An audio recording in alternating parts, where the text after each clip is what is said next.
Do you feel like your work has made the impact, has had the impact that you wanted to have? Do you feel? I never really thought in terms of, what my impact is. I think and it's so funny when you report, and you're covering a big breaking story like Katrina or even the tsunami, and it's not until you get back that you have any idea that people have even been watching it, right? Because you just go from thing to thing to thing, and then a year later you're winning awards and you're going to dinners and but you at the time you have no idea what's going on. I remember watching our coverage of the tsunami. I never saw any of the video. I mean, I only saw the stuff that I shot from Thailand, and I was sitting in Frankfurt coming back crying because it was the first time I saw what Anderson was seeing and what Aaron Brown was seeing. I'd never seen it. We didn't have that feedback. I couldn't see it. So I never have a good sense of impact. And I would never presume to think, well, I'm hoping my impact is my job. I just want to do a good job. When someone tells me a story, I want to represent accurately and fairly their life story. And which is great about documentaries is that really you get to use people.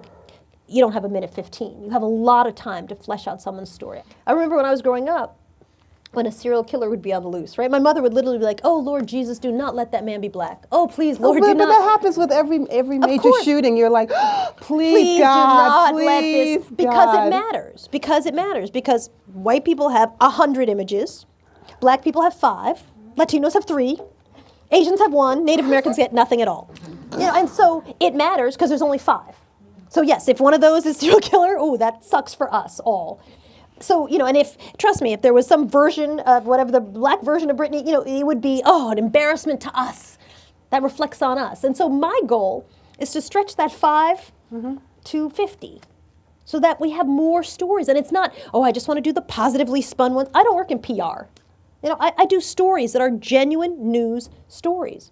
And we'll do the range of But you don't feel that, like, I know when I was in the newsroom, I really did feel pressure when I often had to cover the stories about the minorities because that's how it worked. If you were black, if you were Hispanic, you covered the stories about the black or Hispanic community, which was fine for me because I got into journalism because I did want to save the world. I did want to be a voice for people, and I felt like people who looked like me had no voice. So I had no problem going to the neighborhoods where people who looked like me lived and really looking beyond the surface of the story. You don't feel that pressure?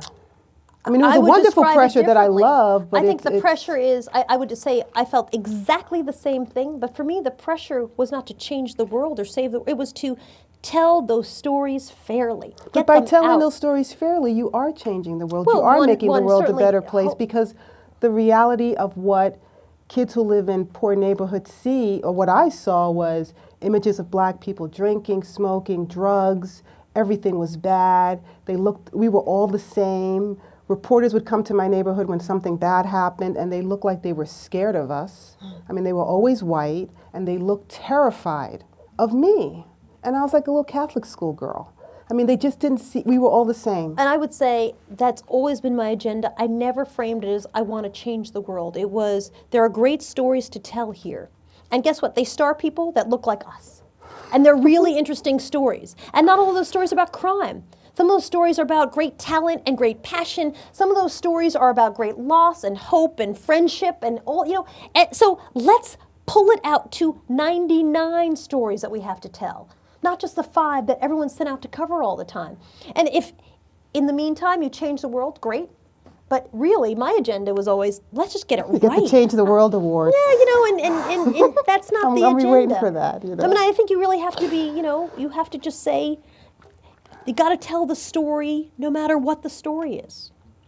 I just wanted to get it right. And if the story, I remember standing at a TV right before I went down to cover Katrina, me and Lou Dobbs, he was walking down, because we have these giant TVs on the wall. And I was watching pictures of people in the convention center from the aerial shots, all black people at convention center in New Orleans. And Lou Dobbs came up and he said something like, "Can you believe people think this story's about race?" And sort of stormed off. And I was like, oh my God, I only think this story is about race. I was like, that's all I thought it was about. It was so crazy. But clearly, his lens was here and my lens was here. And guess what? I think I can use my lens to tell some really great stories.